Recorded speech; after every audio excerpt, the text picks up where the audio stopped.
नाही, तुम्ही शेतकऱ्याच्या मुली आहात, तुम्ही कष्टकरी आहात आणि तुम्ही वारकरी संप्रदायाचा असल्यामुळे तुमच्यावर पकडा खूप सुंदर आणि चांगल्या विचाराचा आहे. त्यामुळे अडचण दादा, एक प्रश्न होता की शेतकऱ्यांचा जीव गेल्यावर तेव्हाच सरकारला जाग येते का? दुर्दैव असं आहे. शेतकऱ्यांच्या शेतात ही आई पडते, काही कीटकनाशक पडते, तेव्हा सरकारला जाग येते. शेतकऱ्याच्या घरात तेल असते तर मीठ नसते, मीठ असते तर तेल नसते. तेलाला भाव काय 115 रुपये आणि सोयाबीनला भाव काय 3-4 हजार रुपये. शेतकऱ्याला काय पुरू राहिले?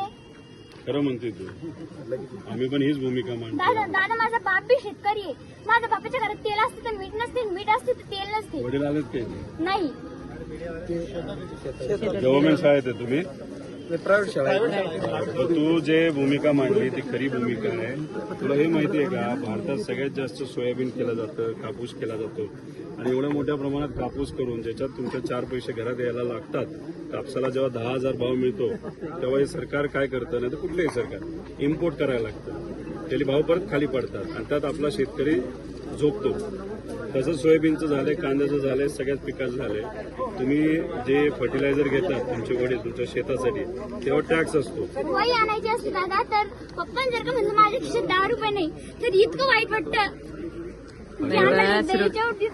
नको करू, आम्ही तीच भूमिका घेतोय. तुला एक माहिती का, मी विरोधी पक्षातला आमदार आहे, पण मी जर आज निर्णय घेतला असता, नाही तर काल निर्णय घेतला असता, तर मी आज मंत्री सुद्धा झालो असतो, नाही तर पदाधिकारी झालो असतो. पण मी या सरकारबरोबर का नाही जात? हे सरकार युवांच्या विरोधात आहे, शेतकऱ्यांच्या विरोधात आहे, मजुराच्या विरोधात आहे, महिलांच्या विरोधात आहे. मजुरी जर का करायला गेलं तर लोक त्यांच्या वावरात तर खूपच राबून घेते, पण रोज बी 200-250 रुपये फक्त हातावर टेकवतात मजुराची. आणि दुसरं तुला काय माहितीये का, सरकारला असं मत आहे की लाडक्या बहिणींना महिन्याला 1500 रुपये दिले, आम्ही त्यांच्या उपकार केले, बाकी काही मदत नाही केली तरी चालतं, असं सरकारचं मत आहे. 1500 रुपयात काय होणार आहे का महिन्याला? 1500 रुपये नाही दिले चालते दादा, पण आमच्या मालांना भाव द्या. पण तू आता कितवीत आहेस? 8वी. बरं, आता 11वी 12वी कुठून करणार? 11वी 12वी पप्पा आमची एकच रेट आहे, पण पप्पा म्हणजे चांगलं मोठ्या कॉलेजात घ्यायचं. तुझ्या घरचा काका मामा भाऊ मोठा आहे का कोणी?